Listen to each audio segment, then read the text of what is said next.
Money जो laundering. Supreme court ने कहा है कि आप इस चीज को भी जांच करिए कि मैनिपुलेशन किया गया है स्टॉक प्राइसेस में, तो क्या ये वो चीज उस चीज को नहीं इन्वेस्टिगेट करेगा उस दायरे में? स्टॉक प्राइस मैनिपुलेशन एकदम अलग चीज है, मनी लॉन्ड्रिंग एकदम अलग चीज है ना। तो ये मनी लॉन्ड्रिंग जो है, वो जो हिंडनबर्ग ने बताया पूरा, इनको तो थाली में सजा के सारे ये दिए इन्होंने कि भाई 36,000 करोड़ रुपए स्विट्जरलैंड से आ रहे हैं, है ना। इवान जो है, जो कि जतिन मेहता जो भगोड़ा है ना, वो विनोद अदानी के बेटी की शादी इसके बेटे से हुई है, जतिन मेहता से। वो जतिन मेहता इवान की कंपनी में बोर्ड ऑफ डायरेक्टर में है, और उस कंपनी से 36,000 करोड़ रुपए अदानी ग्रुप के अंदर आ रहे हैं। तो किसके पैसे क्या है, मतलब कुछ आता पता कुछ तो। मनी लॉन्ड्रिंग का देखिए स्कोप ऑफ वर्क में कहीं वर्ड तक मेंशन नहीं है, नाम तक नहीं है। सबसे संगीन आरोप तो वही थे, वही क्रिमिनल आरोप है। और आप कह रहे हैं आपके हिसाब से जो 2 मिसेस अभी तक आपने बताया, मैं उसको व्यूअर्स के लिए दोहरा रही हूँ क्योंकि ये प्रोग्राम लाइव जा रहा है, फैसला अभी आया है, इसलिए व्यूअर्स को भी ये समझाना जरूरी है। आपने कहा कि जो 2021 से जो जांच सेबी कर रही थी कथाकथित रूप से, उस पर सुप्रीम कोर्ट ने कोई चीज नहीं बोली है और ना पूछी है। और दूसरा जो मनी लॉन्ड्रिंग का पॉइंट है, वो भी एक बड़ा मिस है आपके हिसाब से। जी राजीव। हाँ, वो बहुत बड़ा है, क्योंकि देखिए क्रिमिनल चार्जेस तो वहीं लगते हैं ना।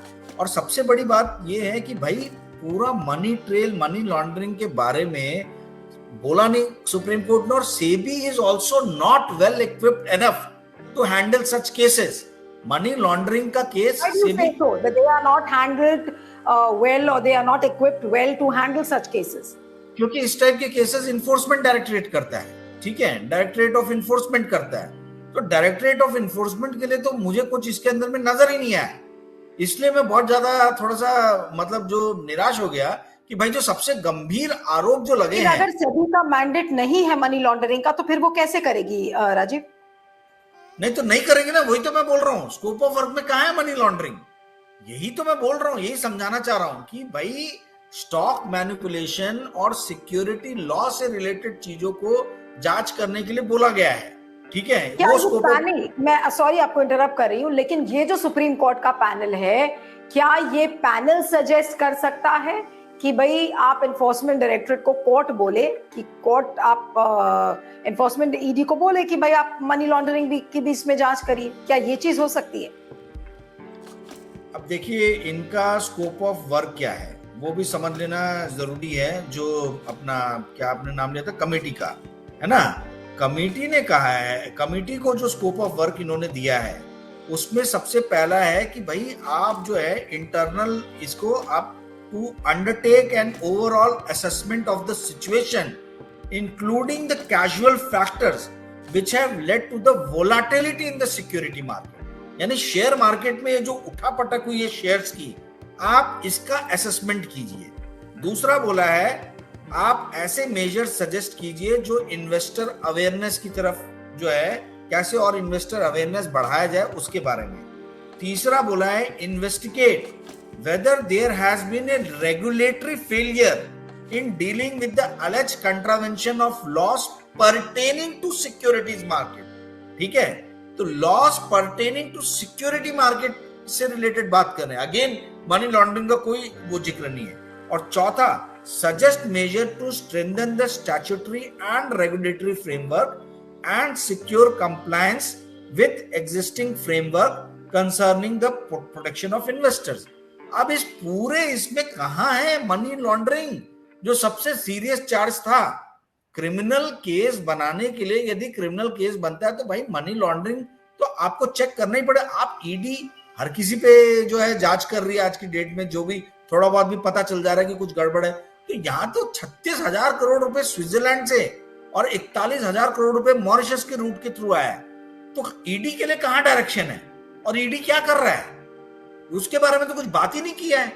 तो मेन तो वही मुद्दा है। फ्रेमवर्क को मजबूत करने की बात है, तो ये भी हो सकता है ना कि ये पैनल सजेस्ट करेगा कि अगर मनी लॉन्ड्रिंग जैसे केसेस जैसे इसमें आया है तो भाई उसको पावर्स दी जाए। अगर ईडी के पास ही ये पावर है और सेबी के पास नहीं है तो सेबी जबरदस्ती तो इन्वेस्टिगेट नहीं कर सकता।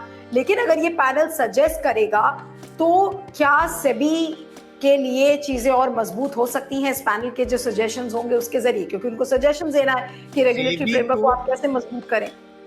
सेबी को आप दुनिया भर की ताकत दे दो और सेबी काम ही ना करे तो ताकत का क्या मतलब है भाई?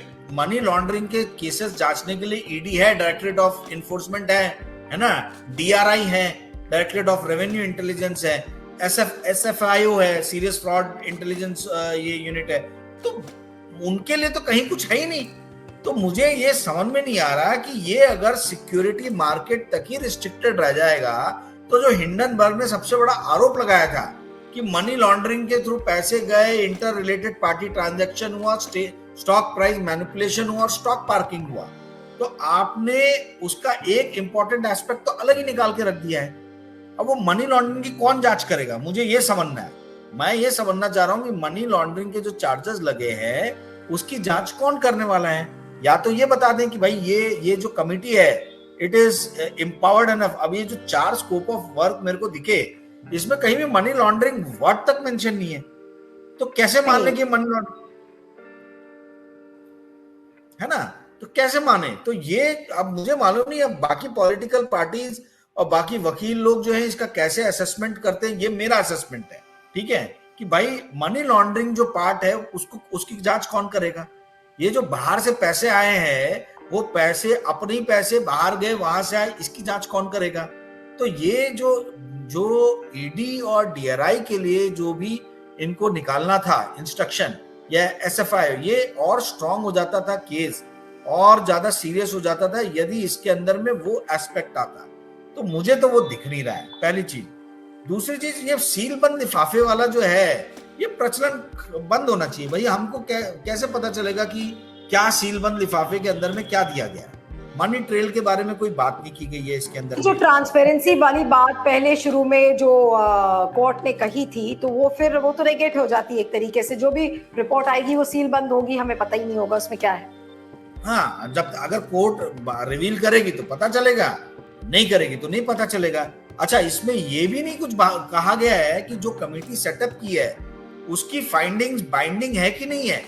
वो फाइंडिंग कर दिया और फिर एजुकेशनल, मतलब आप एकेडमिक्स के लिए उसको रख दो तो कोई मतलब नहीं है ना भाई। वो कमेटी कितनी इंपावर्ड है, उनकी फाइंडिंग्स कितनी बाइंडिंग है, क्या होगा उसके ऊपर में, वो सब तो कुछ कहा नहीं गया। अब 2 महीने बाद पता चलेगा भी। लोग, मेरी जिनसे भी बात हुई उन्होंने बोला कि अभी 2 महीने देख लेते हैं कि भाई ये कुछ कर रहे हैं कि नहीं कर रहे, तो उसमें समझ में आ जाएगा कि कमेटी में कितना दम है और क्या है ना, वो क्लैरिटी। और सुप्रीम कोर्ट ने जो ये पैनल बनाया है, ये वाकई में जो रेमिट जो कमेटी का मैंडेट है और जिस तरीके के चीजें पूछी गई हैं सेबी से, तो अब देखना ये होगा कि सेबी इसमें क्या करती है। लेकिन जो हिट्स एंड मिसेस आपने जो बताए हैं कि जो जो चीजें मिस आउट कर गई हैं, वो वाकई में वो ब्लैंक स्पेसेस हैं जो सुप्रीम कोर्ट ने छोड़ दिया है। लेकिन इस समय सुप्रीम कोर्ट से बहुत ज्यादा इस समय सवाल नहीं किए जा सकते, और मेरे ख्याल से वेट करना ही बेहतर होगा और देखना होगा कि सीलबंद लिफाफे में क्या देते हैं। और फिर उससे भी जो बड़ा सवाल जो राजीव कह रहे थे कि क्या सुप्रीम कोर्ट उससे जो बार बार वो पारदर्शिता की बात करता है, ट्रांसपेरेंसी की बात करता है, क्या वो सीलबंद लिफाफे में जो सजेशंस आएंगे क्या वो पब्लिक को कभी पता चलेंगे? ये इंपॉर्टेंट पहलू है। और thank you so much Rajiv, इस समय आप हमारे साथ जुड़े और इस वीडियो को ज्यादा से ज्यादा शेयर करिएगा, फीडबैक दीजिएगा और बने रहिएगा मेरे साथ क्यू5 नेटवर्क पर। Thank you. कई बार आप न्यूज चैनल्स देखते हैं और देखते देखते बोर हो जाते हैं, क्योंकि आपको लगता है कि जो खबरें दिखाई जा रही हैं वो बिल्कुल बकवास है, जो डिबेट्स और चर्चाएं हो रही हैं उनके कोई मायने नहीं है। लेकिन फिर भी आप न्यूज चैनल से जुड़े रहते हैं क्योंकि मन में एक लालच है कि खबरों से जुड़े रहना है।